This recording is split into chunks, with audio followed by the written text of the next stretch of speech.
Halo semuanya, selamat datang di video presentasi kami kelompok 13. Perkenalkan, nama saya Miransyah Gresya Siagian dengan NIM 12S25031. Dan di sini bersama saya ada teman saya. Perkenalkan, nama saya Mikael Zordania Harianja. Saya memiliki NIM 12S25053. Nah, pada kesempatan kali ini kami akan menjelaskan sebuah tugas pemrograman sederhana dengan judul Smallest Number Finder menggunakan Flogorithm. Tujuan dari tugas ini adalah bagaimana kita bisa menentukan bilangan terkecil dari 3 angka yang dimasukkan oleh pengguna. Pertama-tama, kita membaca soal terlebih dahulu. Di sini dibuat, there are 3 arbitrary numbers, say X, Y, and Z. The challenge is, how do we know which number is the smallest one?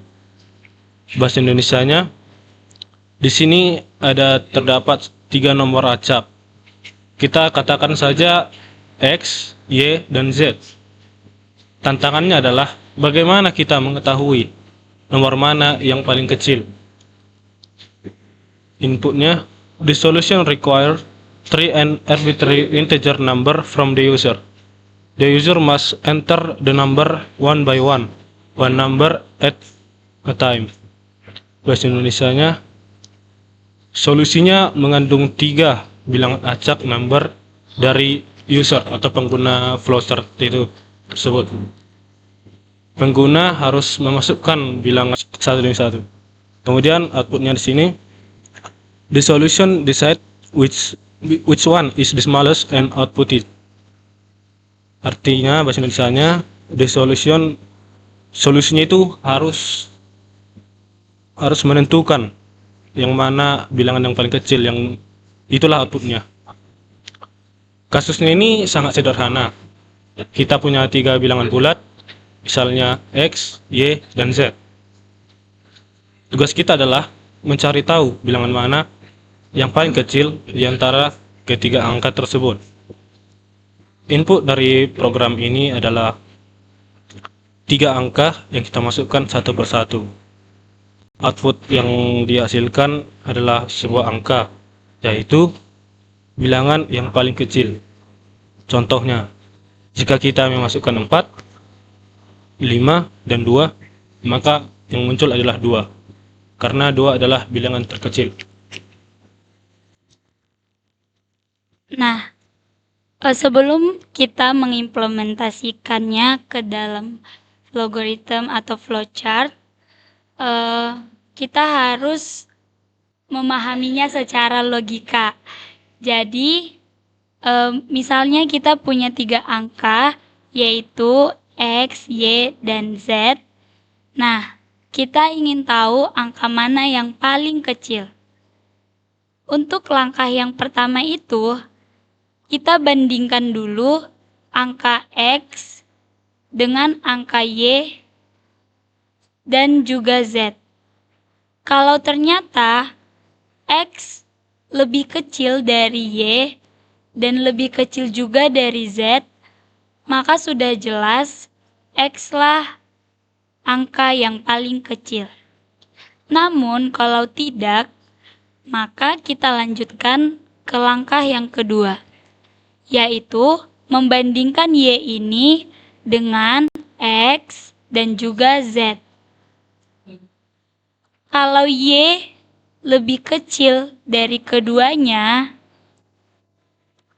maka berarti Y adalah angka yang paling kecil. Jika kedua kondisi sebelumnya tidak terpenuhi, maka otomatis yang terkecil adalah Z. Nah, secara sederhana itu, algoritmanya itu bisa kita katakan seperti ini. Jika X lebih kecil dari Y dan Z, maka X yang paling kecil. Tapi, jika Y lebih kecil dari X dan Z, maka Y yang paling kecil. Lalu, jika tidak keduanya, berarti Z lah yang paling kecil. Nah, logika sederhana ini yang nantinya akan kita tuangkan ke dalam flogoritem. Oke, baik, saya akan membuka flogoritemnya. Nah, di sini di flogoritem ini langkah pertama yang harus kita lakukan yaitu membuat tipe datanya atau kita declare dulu. Nih. Nah, inilah ketiga bilangan tadi, X, Y, dan Z. Kita membuatnya dalam tipe integer. Integer itu masuknya yang di input itu adalah bilangan bulat. Sedangkan kalau real, maka yang dapat di input bilangan desimal. Kalau string itu user bisa menginput kalimat. Sedangkan boolean itu merupakan fungsi logika dia. Misalnya true, misalnya benar dia kan, jadi masuklah ke true gitu kan. Baru fungsi array ini untuk menyimpan data dia, menyimpan data biar lebih banyak, untuk menampung data lah. Tuh. Ya, langkah selanjutnya kita meminta input dari user untuk mengisi variabel X yang sudah dideklarasikan. Kita input X, maka akan terinput lah dia ke variabel X di integer tersebut. Nah, begitu seterusnya sampai Z. Lalu di sini kita masuk ke statement if. If ini masuknya jika kita input X tadi, user tadi menginput X. Nah, jika X itu lebih besar dari inputannya yang Y tadi, maka ia akan masuk ke sini. Nah, kan X-nya lebih besar, maka otomatis X-nya tidak akan menjadi yang terkecil.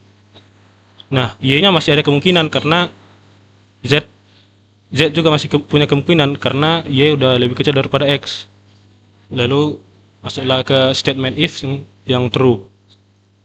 Lalu kita buat lagi jika Z-nya lebih besar daripada Y. Kan Y-nya tadi udah lebih kecil nih dari X. Berarti jika Y-nya tetap lebih kecil dari Z, maka bilangan terkecilnya adalah Y. Begitu juga demikian. Jika pernyataan ini salah, yang Z lebih besar dari Y, berarti kan artinya false ini kan Y-nya lebih besar dari Z. Sedangkan Y-nya tadi sudah lebih kecil dari X. Berarti Z-nya lah yang paling kecil. Maka outputnya adalah Z. Nah, kita berpindah ke false yang pertama. Nah, di sini kan false, artinya false ini inputannya kita itu yang lebih besar itu adalah Y. Artinya X lebih kecil. Nah, kalau X lebih kecil berarti Y sudah pasti tidak yang paling kecil. Nah, kita masukkan ke sini kan. Setelah inputan X itu masuk ke statement if ini, maka diolah lagi di sini. Kalau kan tadi X-nya sudah lebih kecil nih, kan false dia kan. Dibandingkanlah dengan Z, bilangan terakhir yang kita input tadi. Jika X-nya lebih kecil dari Z, maka dan dalam hal ini benar, maka outputnya adalah X. Karena kan tadi udah lebih besar nih Y, berarti X lebih kecil dari Y kan. Baru ini lagi lebih besar, lebih kecil lagi dari Z. Nah, benar lagi. Nah, berarti yang paling kecil itu X. Nah, kita buat lagi ke yang false. Kan di sini tadi apa? Yang paling kecil itu X-nya, dibandingkan lagi dengan Z. Kalau pernyataan ini salah, berarti artinya X lebih besar dari Z, berarti Z yang paling kecil. Kan kita mencari yang paling kecil, berarti kita masuk ke sini lah, outputnya dari Z. Nah, begitulah. Nah, sekarang kita udah mengerjakan flowchart-nya. kita mau uji coba nih, apakah flowchart ini bisa berjalan dan mengeluarkan hasil yang benar. Jadi, namanya itu kita run. Contoh pertama itu, kita misalkan X-nya itu 6. Lalu Y-nya itu 8. Z-nya itu 10. Nah, output yang keluar adalah 6. Yang artinya 6 adalah angka yang paling kecil dari 3 bilangan tadi. Contoh yang kedua, misalnya kita masukkan lagi X-nya 7, Y-nya 1, dan Z-nya 9. Nah, maka output yang keluar dari program tersebut adalah angka 1. Nah, dengan begitu kita bisa yakin bahwa program berjalan sesuai dengan harapan kita.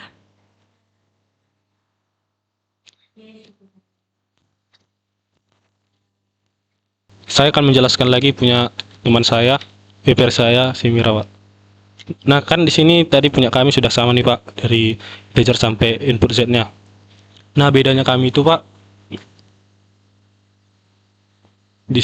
di bagian pemisalannya Pak. Ini Pak, dia pakai yang lebih kecil, sedangkan saya pakai yang lebih besar. Sebenarnya Pak, ini sama saja Pak. Jadi kan ini terbalik saja dia Pak. Kayak gini Pak. Kan setelah diinput tadi semua variabelnya kan Pak. Nah, kita kan di sini pernyataannya X lebih kecil dari Y. Jika X lebih kecil dari Y, berarti Y tidak mungkin lagi yang paling kecil. Berarti X ini kita bandingkan lagi dengan variabel Z. Nah, masuklah Pak ke sini Pak. Lalu kita jika memenuhi pernyataan ini, yaitu X lebih kecil dari Z, maka dia akan mengoutput X, karena kan udah lebih kecil Pak.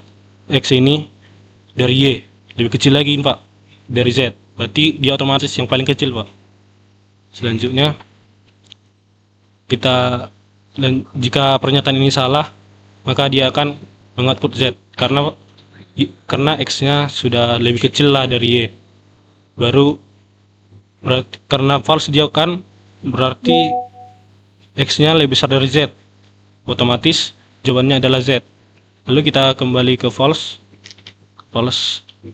statement if yang pertama, berarti karena false dia berarti X lebih besar daripada Y, berarti Y lebih kecil daripada X, karena Y udah paling kecil nih. Baru Y nya lebih kecil dari Z, berarti dia udah lebih kecil dari X dan Z, berarti masuk ke true, maka outputnya Y. Lalu jika false, berarti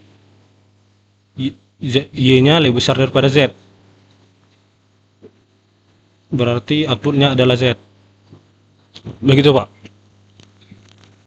Jadi dua program ini sama saja Pak, dan jika di run juga menghasilkan output yang sesuai dengan harapan kita.